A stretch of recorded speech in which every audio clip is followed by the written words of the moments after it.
요점 정리죠. 요거만 하시면 그래도 실수는 안 하실 수 있다. 그런 것들은 제가 알려드릴 수 있는 건데, 첫째, 근력 운동의 비중을 높여라. 두 번째가 고기를 많이 드셔야 됩니다. 일본에서는 그냥 80대에 치매 걸리고 싶지 않으면 60이 되면 그때부터는 고기를 많이 씹어라 라고 얘기합니다. 고기를 많이 드시면 왜 치매가 예방되느냐? 고기를 많이 드셔서 근육 건강 상태를 잘 유지하시고 또 씹기 운동을 많이 하시면은 구강노쇠가 예방이 되고 씹는 기능이 좋아지면은 70대 80대 돼도 고기를 잘 씹을 수가 있고, 그러면은 또 견과류도 먹을 수가 있고 채소도 많이 씹어 먹을 수가 있고 건강하게 식사가 가능해지고, 60대부터는 고기 많이 드시고 살 빼지 마세요. 각 분야 최고의 전문가들을 모시고 그분들의 깊은 인사이트를 함께 나누는 시간이죠. 신과 대화. 요즘에 유튜브에서도 또 인터넷에 굉장히 인기가 많은 분입니다. 어서 오십시오, 교수님. 네, 안녕하세요. 네. 불러주셔서 정말 영광입니다. 저는 이제 지금까지는 좀 많이 안 했던 편에 속하는 사람인 것 같아서, 네. 그래서 뭔가 이제 마음 한편에서는 이래봐야 저래봐야 별 소용없어, 그냥 타고난 대로 가는 거지 뭐. 요게 아마 조금 더 심정적으로 끌리나 봐요. 네. 왜냐면 노력해서 좋아진다고 하면 저도 이제 그 귀찮은 노력을 해야 될 거 아닙니까. 네. 그래서 이제 어떻게든 좀 막아보고 싶었던 것 같은데, 네. 여튼 뭐 저도 노력을 이제 앞으로 조금 한다고 치고. 네, 노력 많이 하셔야 되는 시기가 이제 왔습니다. 그죠? 네. 확실히 몸이 약간 예전만 못하다는 네. 느낌은 정말 여러 군데에서 좀 느끼긴 합니다, 사실. 네, 그렇죠. 뭐 네. 보통 무료 구독 기간이 한 20대 말에 끝난다고 얘기를 하고, 무료 구독. 네, 근데 사실은 또 40대부터 또 다르고 50대부터 또 다르고 60대는 완전 다르죠. 확 느껴지는. 네, 저희는 이제 제 환자분들 평균 연배가 이렇게 딱 쭉 내려보면 한 중위 가운데 차지하는 분들이 보통 한 78세, 77세 정도가 되시고, 네. 사실은 특별한 사유가 없으면 60세 미만은 거의 안 받고 있기 때문에 이제 연배 있는 분들 주로 뵙는데, 정말 그 해당 시기에 따라서 물론 그 안에서도 숫자 나이가 똑같더라고 하더라도 90대가 돼도 굉장히 날아다니시는 분들도 있고. 그래요? 네, 그럼요. 네, 버스 타고 제 외래 진료실에 오시는 분들도 많이 있고. 근데 이제 뭐 70대, 80대에도 사실은 휠체어 타시고 오시는 분도 많이 있고. 그런데 네. 이제 어쨌든 그럼에도 불구하고 60대 정도에 내가 해야 되는 생활 습관, 70대가 됐을 때 또 조금 바꿔줘야 되는 것들, 80대에 바꿔줘야 되는 것들이 좀 있는데요. 네. 그래서 사실은 뭐 와다 히데키 같은 이제 노인병 하시는 선생님들은 그 연배에 따라서 보시라고 매뉴얼을 따로 만들기도 해요. 네. 그래요? 네, 사실 젊은 분들, 제가 가속노화 이야기하면서 네. 3040이 해야 되는 생활 습관들 많이 말씀드리고, 네. 또 운동 어떻게 하셔야 된다, 뭐 잠 많이 주무시라, 뭐 단순단과 정제국물 피하셔야 된다, 이런 것들 많이 말씀을 드리는데, 예. 또 60대가 되면 다릅니다. 그러니까 족보집이 계속 시간에 따라서 나의 나이에 따라서 바뀌는 거예요. 70대에도 내 매뉴얼이 달라지고요. 근데 그래서 오늘은 이제 네. 조금 더, 그동안 제가 가속노화 많이 말씀을 드렸는데, 이제 오늘은 조금 더 주로 이제 시청자분들 연배 고려해서 질병이 또 어느 정도 있고 노화가 이미 진행되고 있는 분들이 이제 완전히 뭐 다시 젊은 몸으로 돌아가는 건 쉽지 않더라도 또 건강 관리 어떻게 하시면 80대, 90대까지 걸어 다니시고 또 즐겁게 생활하실 수 있을지, 이런 것들 위주로 말씀을 드리려고 합니다. 뭐 하면 됩니까? 그럼 바로 좀 알려주세요. 근데 정말 내가 목표를 이제 어떻게 세워야 되냐면 80대 후반, 90대 초반에도 나는 걸어 다니고 싶고, 혼자서 시장 가고 싶고, 혼자서 동사무소도 갈 거고, 병원도 가고 싶고, 제가 봤을 때는 돌아가실 때까지 그렇게 하실 수 있는 게 제일 좋거든요. 그러면은 그 100세까지 걷는 몸을 만들려면 특히 이제 60대 초반부터는 이 근육 시스템, 근골격 시스템에 대해서 투자를 많이 하셔야 돼요. 근데 이게 굉장히 도움이 됩니다. 왜냐하면 나중에 뭐 간병비, 예를 들어서 와상이 됐을 때 24시간 간병비 쓰시면은 한 달에 600만 원씩 나오고, 척추술 받으면 막 몇 천만 원씩 깨지거든요. 그래서 척추술 받으면은 고정을 쫙 해놓으면 또 삶의 질이 많이 떨어져요. 그래서 미연에 그런 노력들을 뭐 한 달에 전 그래서 40~50만 원씩 쓰시라고 말씀을 드리고, 항상 제가 반복적으로 말씀드리는 게 건강기능식품에 쓰실 돈 좀 아끼셔서 근력운동 좀 배우시고 좀 실천하시라고 말씀드리죠. 조금 안 좋아진다 싶으시면 이제 그건 몸으로 느끼니까, 그래서 이제 할 수 있는 게 그런 그 건강식품의 유혹에 많이들 시달리거든요. 그럼요. 네, 그리고 뭐 먹으면 될 것 같고, 뭐 먹으면 또 피부도 또 좀 탱탱해질 것 같고, 뭐 등등등 막 우리를 유혹하는 게 너무 많은데 이게 큰 도움이 잘 안 되죠. 그렇습니다. 제가 뭐 건강기능식품 관련해서도 얘기를 많이 드리는데, 뭐 말씀 나온 김에 지금 뭐 땡겨서 말씀을 드리면, 실은 건강기능식품이라고 하는 것은 식품이지 않습니까? 네. 그러면은 이 식품을 섭취했을 때 부작용이라는 게 있어서는 안 되고 그러니까 생물학적인 관점에서 봤을 때 이제 부작용이 없으려면 효과를 굉장히 낮춰놔야 됩니다. 네. 하다못해 물도 많이 먹으면 부작용이 생길 수 있기 때문에 그러니까 건강기능식품으로 안전하게 식품의 형태로 팔리려면 결국에 있을 수도 모릅니다라고 우리가 보통 광고를 하지 않습니까? 도움을 줄 수 있습니다. 네, 팟캐스트에서 그거 많이 해보셨죠. 그래서 그런 도움을 줄 수도 있습니다. 그렇게 해야 되는데 실은 그 효과가 그러니까 생물학적으로 세포나 이런 레벨에서는 효과가 있을 수 있는데 이런 것들이 사람 수준에서는 굉장히 낮춰놔야 됩니다. 굉장히 미량을 타야 되고 그래서 현실적으로 이제 그 효과를 기대하기가 어렵는데 제가 이제 비교를 좀 들어드리겠습니다. 네. 레카네맙, 솔라네주맙, 도나네맙 이런 치매를 만드는 병독소가 되는 아밀로이드 베타를 제거할 수 있는 신약들이 있습니다. 네. 이 신약들이 뇌 기능의 저하를 예방하는 효과. 그러니까 1년에 100만큼 떨어지는데 이 약을 쓰게 되면 그 100을 한 75로 그러니까 4분의 1 정도 노화 속도를 느리게 만들 수 있어요. 1년에 한 2,500만 원, 3,000만 원 들어갑니다. 네. 우리나라는 임상 연구하고 있고요. 그러니까 아직까지는 좀 돈 내고 맡기는 좀 쉽지 않은 약입니다. 심지어 이제 노화가 좀 진행된 분들은 이제 머리에서 그 약을 맞고는 피가 나는 경우가 있어서 조금 위험할 수가 있습니다. 그래서 그 정도의 부작용을 감안하고도 쓰는데 효과가 25% 저감인 거예요.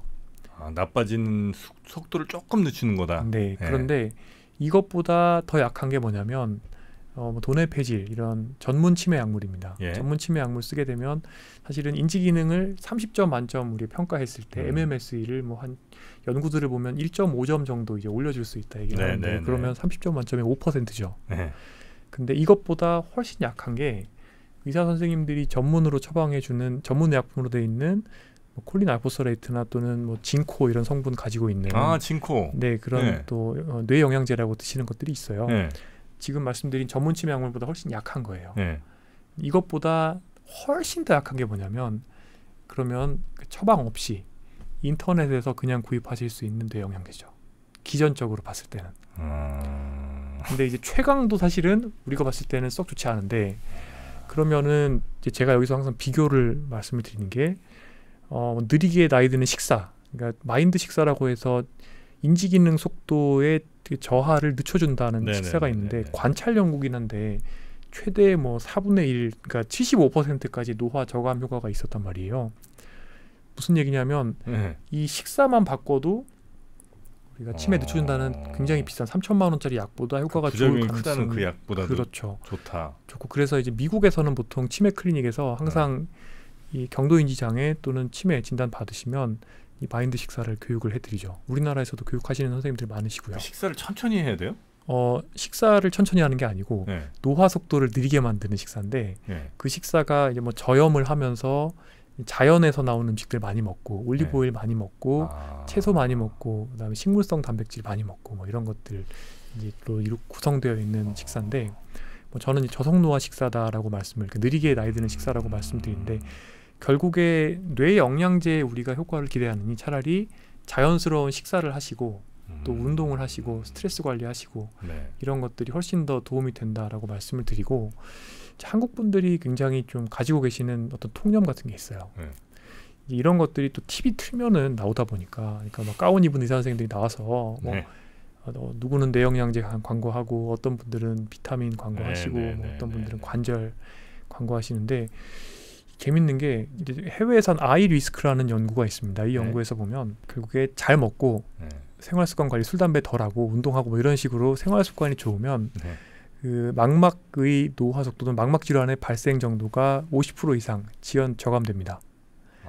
그래서 결국에 대부분의 우리가 영양제를 통해서 찾고자 하는 어떤 가치, 예를 들어서 또 관절도 있죠. 관절 같은 경우에는 예전에 보건의료연구원이라는 우리나라의 국가기관에서 여러 가지 관절 영양제들이 이제 효과가 별로 없다. 이렇게 굉장히 아까 말씀드린 큰 연구들을 이제 모아서 그 큰 연구들을 이제 또 모으고 모아서 보고서 형태로 제시를 한 바가 있는데 자 그러면 뇌 건강도 그렇고 눈 건강도 그렇고 관절 건강도 그렇고 결국에 내가 중장년층에 운동 열심히 하고 잘 먹고 잘 자고 잘 쉬면 다 되는 거예요. 그러니까 그게 안 되죠, 사람들. 받아들이기가 힘든 거예요. 이게 너무 어렵죠. 네, 어찌 보면 이게 너무 살 빼려면 다이어트하면 덜 먹고 많이 움직이면 되잖아요. 네. 뻔한 답이잖아요. 근데 네. 하지만 조금 더 쉬운 방법들이 있습니다. 그러니까 60대에 했을 때, 그러니까 요점 정리죠. 요거만 하시면 그래도 실수는 안 하실 수 있다. 그런 것들은 제가 알려드릴 수 있는 건데 그게 지금 말씀드린 거죠. 그러니까 예를 들어서 근력 운동 하루에 2시간씩 걸어서 당 조절하려고 막 결국에 근육 다 빼오시는 분도 있어요. 그러니까 그게 아니라 일단 60대에는 어차피 내가 그때부터는 건강 관심이 많아지는데 그때부터는 첫째 근력 운동의 비중을 높여라. 네네. 그리고 그 다음이 두 번째가 고기를 많이 드셔야 됩니다. 그때부터는. 고기를 좀 많이 먹어요? 네. 삼겹살 괜찮습니까? 삼겹살도 60대 이후에는 사실은 드실 수 있으면 많이 드십시오. 그래요? 네. 다행입니다. 일본에서는 그냥 거두절미하고 너무 설명이 복잡하기 때문에 80대에 치매 걸리고 싶지 않으면 60이 되면 그때부터는 고기를 많이 씹어라 라고 얘기합니다. 다행이네. 왜 그러냐면 제가 아까 동화저항이라는 현상 말씀드렸는데 이 동화저항이 결국에는 단백질을 충분히 섭취해야 내가 근손실을 예방할 수 있는 그런 어떤 몸의 컨디션, 체질을 만드는 거예요. 그러다 보니까 이게 복잡하잖아요. 이해하기 어렵잖아요. 동화저항이 어쩌고. 그냥 60대부터는 고기 많이 드시고 살 빼지 마세요 라고 말씀을 드리는 거예요. 그리고 고기를 많이 드시면 왜 치매가 예방되느냐. 그것도 제가 초반부에 말씀드렸습니다. 노인 증후군이라는 게 다 돌아서 같이 옵니다. 고기를 많이 드셔서 근육 건강 상태를 잘 유지하시고 또 식기 운동을 많이 하시면은 사실은 구강노쇠가 예방이 되고 그러면 또 씹는 기능이 좋아지면은 또 그동안 70대 80대 돼도 고기를 잘 씹을 수가 있고 그러면은 또 견과류도 먹을 수가 있고 채소도 많이 씹어 먹을 수가 있고 건강하게 식사가 가능해지고 하나하나 설명해드리면 다 해드릴 수는 있는데 어차피 많이들 까먹고 하시니까 그냥 심플하게 말씀드리자면 근력 운동 많이 하고 60대 되면 고기 많이 드시고 체중 너무 줄이려고 하지 마시고 그렇게 하시면 된다. 그렇게 해서 그래야 치매가 예방되고 노쇠가 예방되고 미래의 퇴행성 관절염도 예방이 되고.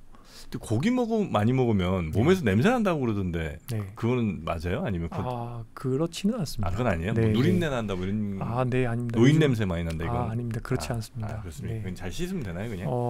노인 냄새 관련돼서도 질문 주시는 분들이 많은데 말씀을 드리면 그게 노년기에 내 피지의 지질 패턴이 좀 달라집니다. 그래서 피지의 지지율 패턴. 지질의 성분이 조금 달라집니다. 그래서 그 특유의 냄새가 실은 이제 아저씨 냄새라 그러죠. 할아버지. 근데 그게 40대부터 이미 올라갑니다. 그래요? 아저씨 냄새도 맡고 호라비 냄새도 맡고 저도 아마 날 겁니다. 제 와이프가 난다 그러더라고요. 근데 이것과 관련해서 사실은 꼭 아셔야 되는 게 있습니다. 이제 노인 냄새와 관련해서 냄새 없애려면 매일 씻어라라고 하시는 분들이 많아요. 근데 이제 노년기에는 씻는 것도 좀 바뀌어야 됩니다. 그래요? 네. 일단은 피부의 장벽이 취약해져요. 애기랑 결국에 비슷합니다. 그래서 피부의 장벽 굉장히 약해지고 매일 만약에 온몸을 비누로 씻고 그 다음에 그 이태리 타월 있잖아요. 떼수건을 밀면 그러면 결국에는 건조 피부염이 와서 무지무지 가렵습니다. 특히 여름에 그렇게 해서 이제 결국에 노인성 건조 피부염으로 저한테 오셔서 이거 해결이 안 된다. 뭐 스테로이드 바르고 어쩌고 해도 안 된다. 근데 사실은 답이 따로 있습니다. 일단은 국부. 그러니까 냄새가 나는 거는 결국에는 국부입니다. 살이 이렇게 접질려 있는 부분, 겹쳐 있는 부분, 귀 뒤나 뭐 겨드랑이, 그다음 밑에 이제 그 서해부 이런 데를 주로 씻고 발 씻고. 그런 국부는 이제 그러니까 비누 말고요. 중성으로 되어 있는 바디워시 같은 걸로 씻어내셔도 됩니다. 약산성 바디워시가 조금 더 나을 수 있고요. 근데 중성이나 하여튼 약산성 그 비누는 추천하지 않고요. 그리고 이제 나머지 부위들은 사실은 이제 미온수로 그냥 이렇게 적셔내셔서 좀 헹구는 정도로만 하셔도 되고 때는 밀지 않는 게 좋고 또 샤워를 뭐 여름에 땀날 때는 매일 하셔도 되지만 사실은 이제 특히 가을 겨울 들어가면 저는 일주일에 한 2-3번 정도 하시라고 말씀을 드립니다. 안 그러면 우리나라 너무 자주 씻어.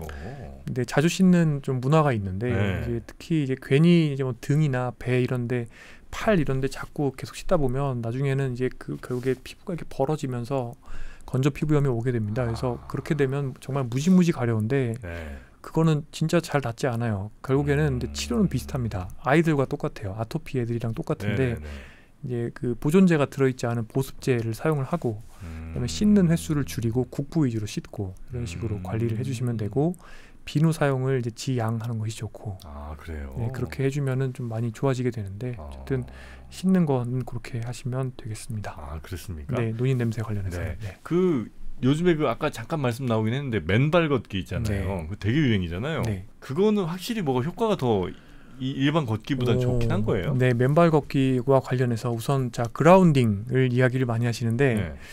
이제 그라운딩은 과학적으로는 입증할 수가 없는 네. 약간 뭐 기 이런 느낌이기 때문에 그 정도예요? 땅의 음전화가 내 몸으로 들어온다. 이건 뭐 실제로 이게 그 과학적으로는 입증 가능하지가 않고 저도 관련해서 논문을 많이 찾아보았으나 예.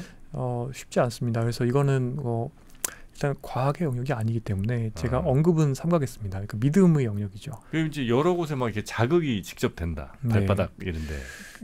일단은 그거는 좋을 수도 있고 나쁠 수도 있는데 첫째로 이제 노년기가 되면 발 밑에 있는 지방 패드가 줄어들어서 실은 이제 발목에 상당한 부담을 줄 우려가 있고 발목이나 또 발의 여러 가지 관절에 좀 무리를 퇴행성 변화를 줄 가능성이 있기 때문에 쿠션이 너무 없어서. 네, 그래서 정형외과 선생님들은 특히 이제 이 부분에 있어서는 주로 않아요. 반대하시는 입장이고 저도 거기에 동의를 하고요. 근데 이제 사실은 맨발 걷기는 이제 두 가지입니다. 네. 그러니까 첫 번째는 그 멘탈 또는 약간 명상 관점. 그러니까 이게 사실은 맨발로 천천히 땅을 걸으면서 내 몸의 고유 수용 감각이라고 하는 내 관절들에서 올라오는 감각들을 느끼고 그다음에 내 호흡을 바라보고 또 주변 환경의 소리를 듣고 그런 과정이 좋은 명상이 되기 때문에 실제로 이제 산림욕을 하게 되면 그 산림에서 그 숲속에서 걷게 되면 스트레스 호르몬 수치를 떨어뜨릴 수 있다라는 연구는 충분히 이제 있기 때문에 이런 멘탈한 측면 그런 측면에서는 도움이 되는데 그러면 그것이 신발 걷기를 하면 안 되느냐? 상관없습니다. 그러니까 왜냐하면 기존의 산림욕 관련된 연구들은 대부분 다 신발 걷기에서 나왔습니다. 맨발 걷기가 추가적인 어떤 이득을 주는지는 명확치가 않고 그래서 이런 멘탈적인 측면에서는 사실은 맨발 걷기를 하신다고 하면 저는 그러니까 맨발 걷기로 뭐 만보 이렇게 시간을 또는 거리를 때운다 보다는 오히려 이제 뭐 제가 예전에 배웠던 알렉산더 테크닉이나 이런 것들 보면 결국에는 천천히 이동을 하면서 발바닥을 느끼고 그 과정에서 결국에 뭐 마음 수련을 하는 거죠. 그런 것처럼 천천히 짧은 거리에서 시간을 두고 그 어떤 명상을 한다는 생각으로 해보시는 게 좋을 것 같고 그러면 두 번째로 이제 신체 기능과 관련된 건데 신체 기능은 사실은 이게 아무리 봐도 물론 이런 건 있습니다. 맨발 걷기를 가지고 장거리를 아프지 않고 뛰려면 자연스럽게 조금 더 그 나의 관절을 균형 있게 사용할 가능성은 올라가긴 하는데 문제는 지금 이제 6070 분들이 실은 관절의 밸런스가 그렇게 좋은 분들이 많지가 않고 말씀드린 것처럼 충분히 근력 운동이 안 되어 있는 상황 그 다음에 또 하나가 60대부터 잘 챙겨줘야 되는 운동 두 가지가 더 있어요. 첫 번째는 스트레칭이고요. 관절 가동 범위 운동이고 두 번째가 밸런스 그러니까 내 여러 가지 관절들의 균형과 협응을 이제 관장하는 그런 훈련인데 스트레칭은 뭐 다들 아실 거고요. 이 밸런스 운동이라는 것은 뭐 태극권을 한다거나 아니면 발레, 요가, 필라테스 이런 것들 통해서 배울 수가 있는데 이런 운동들이 또 안 돼 있다 보니까 이제 실제로 맨발 걷기를 하시는 분들을 제가 이제 황토길에서 관찰을 많이 해보면 제가 봤을 때는 저렇게 10년을 하시면 반드시 고관절 또는 무릎 관절 또는 발목 관절에 문제가 올 수밖에 없다. 그런 형태로 이제 걷고 계세요. 이게 무슨 얘기냐면 그러니까 다면적인 운동이 너무 안 돼 계시기 때문에 내 몸을 다치지 않고 걸을 수 있는 방법을 잘 모르시는 상태에서 물론 이게 근데 그 상태에서 맨발 걷기를 하다가 보면 결국에는 아프기 때문에 이제 그 조금 더 밸런스 있게 걸으실 수 있겠다는 기대를 해볼 수도 있습니다만 그러기는 쉽지가 않습니다. 이게 막 그 맨발 걷기 하시는 분들 보면 뭐 자갈이나 이런 거 이제 자극도 되고 하니까 네. 아 뭔가 이렇게 좀 좋아지는 것 같고 막 네. 여기저기 약간 좀 발바닥 좀 아프고 하니까 아 이게 내 몸에 뭔가 해주는 것 같은 느낌 네. 이게 좀 있긴 하거든요. 네, 그래서 하신다고 하면 그러니까 명상도 사실은 네. 하루에 30분 하면 굉장히 좋은데 네.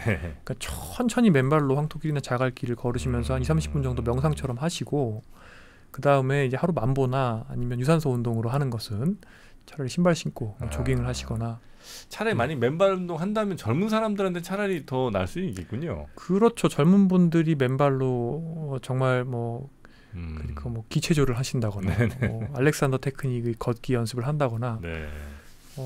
그렇게 하면은 분명히 스트레스 감소 효과는 이제 있을 겁니다. 근데 이제 다시 말씀드리지만 그것이 그러면 신발을 신고 하면 안 되느냐? 그건 또 아닌 것 같다. 그것은 이제 알기 어려운데 이제 또 재밌는 게 네. 맨발 걷기 관련해서 실은 맨발 걷기가 유행을 하게 된 게 사례집입니다. 그러니까 약간 맨발 걷기 하고 나서 뭐 암이 나았다. 이제 이런 분들이 글을 써서 그럼 또 글을 모아가지고 어떤 분이 책을 만드신 거예요. 저도 그 책을 봤는데 이제 가장 우리가 조심해야 되는 게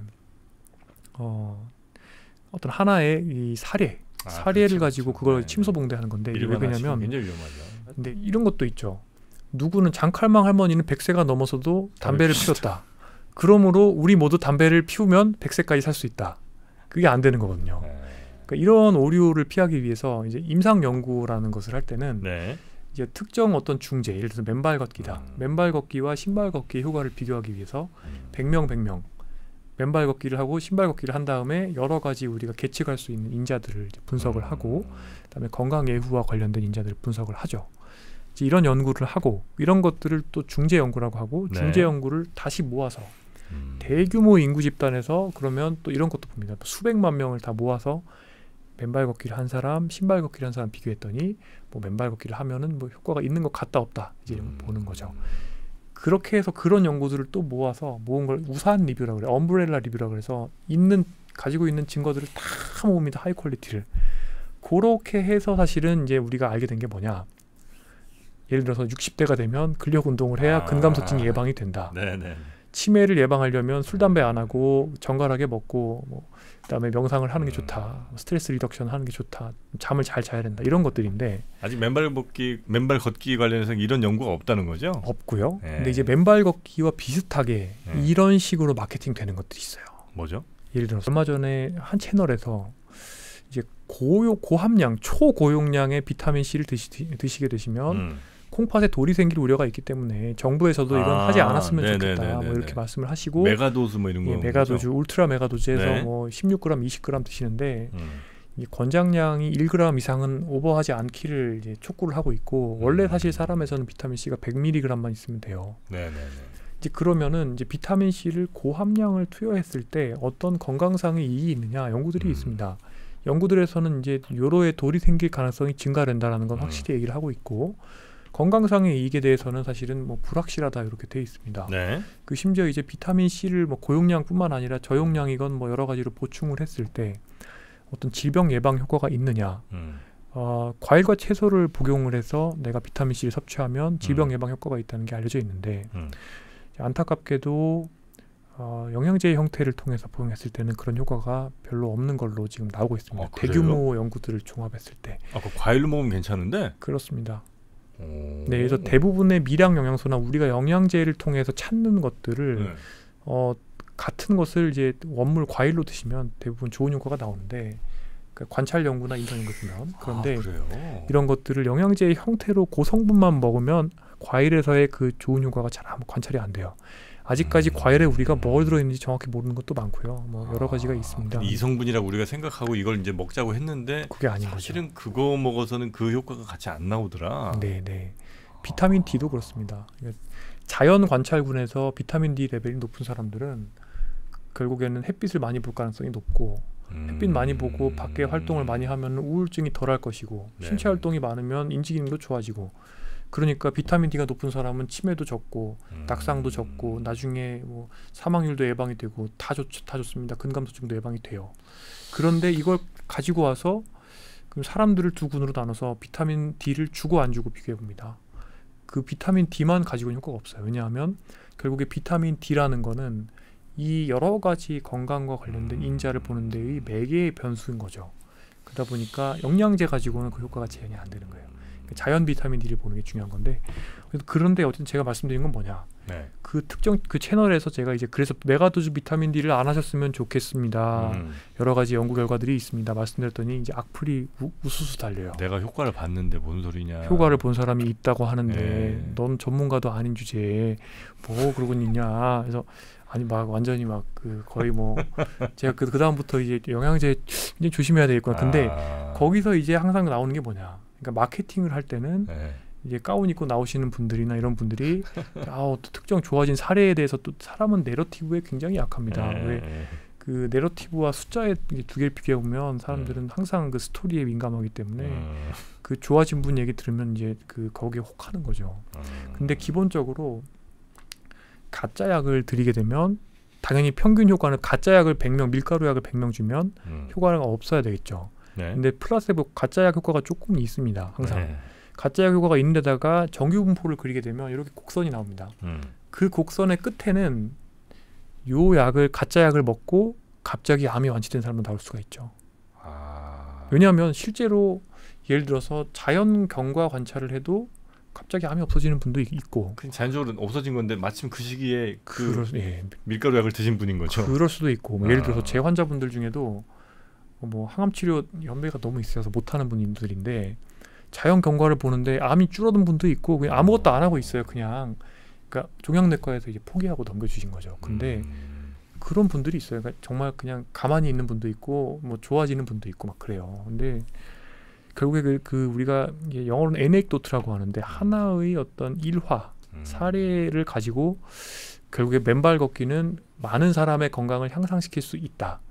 또는 이제 뭐 비타민 C는 많은 사람의 건강을 향상시킬 수 있다라고 믿어버리게 되면 그 사이에 사실 증거의 갭이 굉장히 많은 건데 이런 것들 조심해야 되는데 이제 우리나라 사람들이 사실은 이 좋다더라 이런 걸 굉장히 또 취약하시죠. 그러다 보니까 그런 것들을 노리고 사람의 심리가 기본적으로 내러티브에 약하고 사례에 약한데 이런 것들을 파고드는 거예요. 마케팅이. 그러다 보니까 영양제나 이런 것들이 굉장히 잘 팔리는 지금도 거죠. 지금도 장어구이집 가면 항상 꼬리 누가 먹느냐 그걸로. 그렇습니까?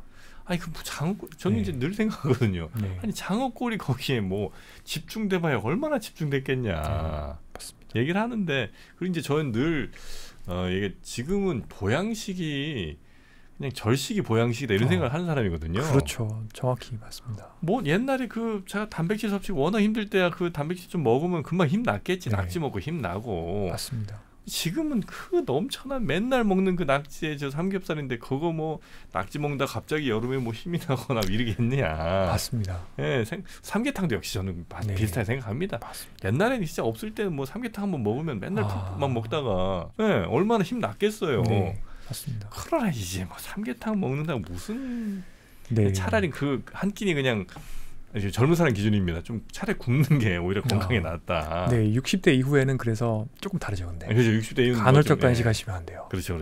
그 얘기 좀 할까요? 그 얘기 마지막으로 하겠습니다. 간헐적 단식 요즘 하시는 분들 많습니다. 네, 간헐적 단식은 정말 조심해서 해야 됩니다.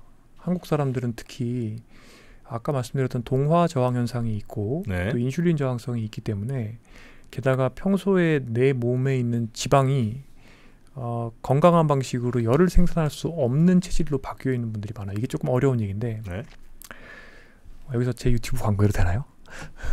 제 유튜브가 너무 늦었네요. 왜냐하면 이때까지 안 보실 것 같은데 잘.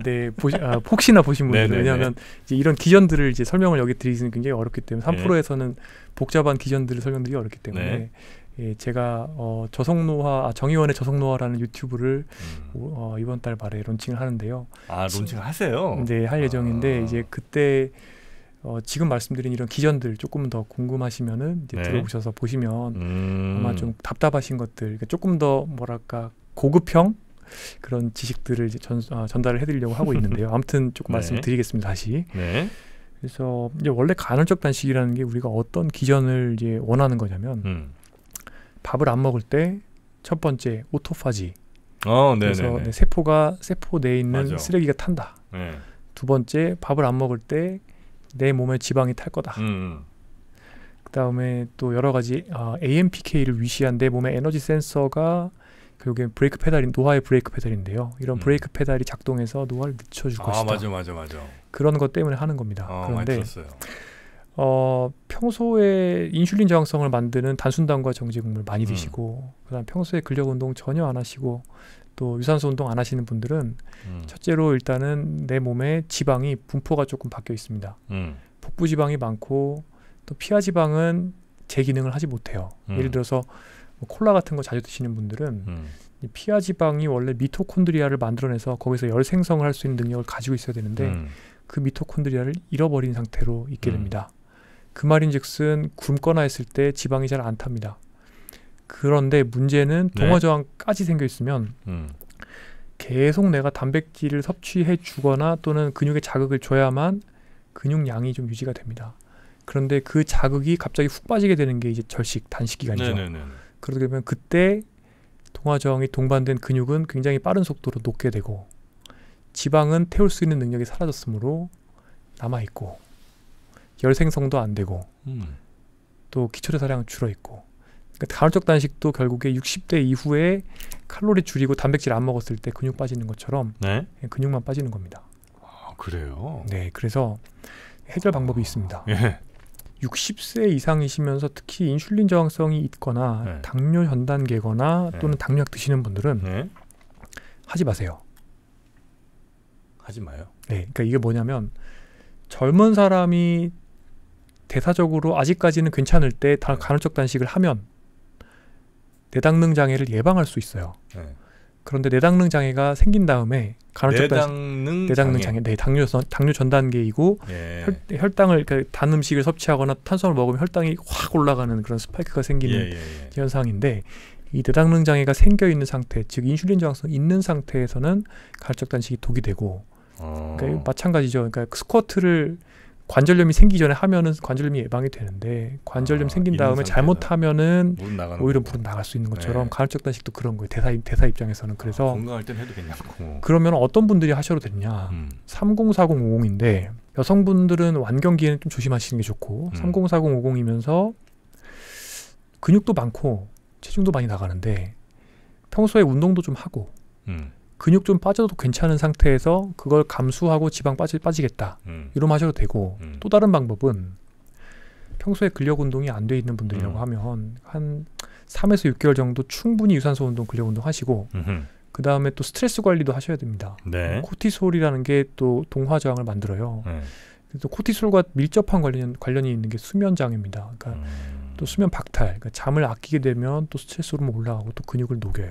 그래서 간헐적 단식을 하시기 전에는 일단은 전반적인 생활 습관이 정상이 되고 수개월이 경과되어서 인슐린 저항성이나 이런 것들이 좋아진 다음에 하게 되면 굉장히 폭발적인 효과를 보실 수가 있는데, 그게 아니라 전반적인 삶이 얼그러져 있는 상태에서 간헐적 단식만 하시게 되면 물론 체중은 빠집니다. 그런데 이제 근육과 지방이 같이 빠지게 되고 특히 이제 60대 이후에 하시게 되면 근육 위주로 빠지게 되실 수가 있어요. 확실히 이게 노화 시작된 이후에 우리가 해야 될 혹은 뭐 우리 가져야 될 건강 상식과 정보는 좀 다를 수가 있겠네요. 분명히 많이 다릅니다. 70대 이후도 해드릴까요? 70대 이후는 또 달라요? 또 다릅니다. 70대 해야 될 거, 80대 해야 될 거 다 있거든요. 근데 그게 물리적 나이가, 그러니까 숫자 나이가 중요하진 않다면서요? 평균적으로 말씀을 드리는 건데, 물론 조금 더 일찍 하셔야 되는 것도 있고 조금 늦게 물론 하셔도 되는 분도 있고, 근데 재밌는 게 극단적인 사례가 있습니다. 김영석 교수님. 네네네네. 그분은 젊은 사람의 몸을 가지고 계세요. 설마요? 진짜입니다. 젊은 성인의 몸을 가지고 계세요. 진짜요? 네. 어떻게 그럴 수가 있어요? 네, 그 앉아 계시고 또 신체 활동 하시는 거 보면 대충 알 수 있는데,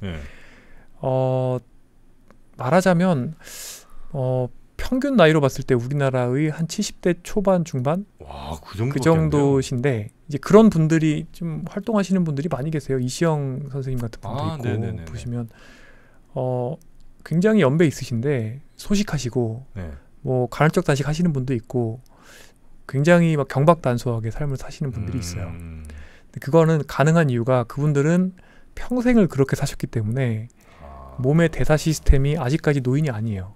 동화저항도 없어요.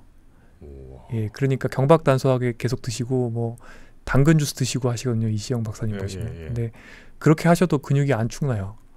근데 이제 내가 만약에 젊어서 이미 노화가 축적이 되어서 만성 질환 가지게 되고 인슐린 저항성 생기고 노화 소프트웨어가 다 어느 정도 세팅이 되었다라고 하면 그때는 이제 대응 방식이 좀 달라져야 되는 거죠. 아, 그래요. 네. 그 노화 소프트웨어가 탑재가 되면 OS가 네. 노화예요 이제. 네. 그럼 그때는 다시 젊을 때 거로는 안 돼요? 천천히 시간을 두고 노력을 하시면 개선될 수 있는 부분들이 상당히 많이 있는데 네. 물론 뭐 4, 50년어치가 개선되기는 어려운데 뭐 요새는 사실 여러 가지 방법들이 또 있습니다. 예를 들어서 뭐 60대 또는 70대에 갑자기 훅 이렇게 안 좋아지시면서 체중 뭐 5kg 빠지고 그리고 갑자기 온몸이 아프고 이런 분들 중에서 네. 예를 들어서 다행히도 뭐 급소가 찾아보면 뭐 호르몬이거나 이런 분들이 있습니다. 네. 뭐 갑자기 남성 갱년기가 왔다거나. 그때 호르몬 치료로. 네, 그러면은 물론 다양한 것들을 동시에 해야 되지만 일단은 그 급소가 호르몬이기 때문에 뭐 예를 들어서 여성 같은 경우에는 조금 연배가 있으셔도 뭐 여성 호르몬 드리거나 남성 호르몬 쓰게 되거나 아니면은 또 뇌하수체 기능이 떨어지면서 뭐 이제 성장 호르몬이 완전히 떨어져 있다.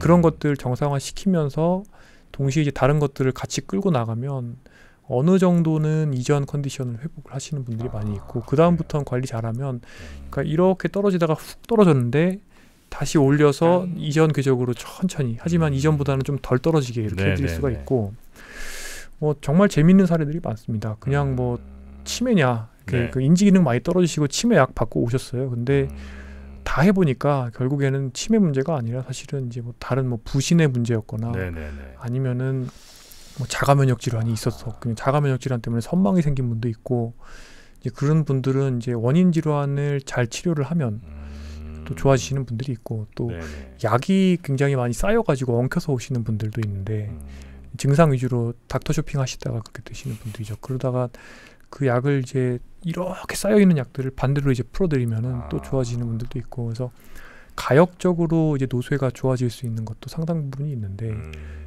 그래서 그런 분들은 이제 기전 상태 좀 회복하시는 경우가 많이 있습니다. 네, 알겠습니다.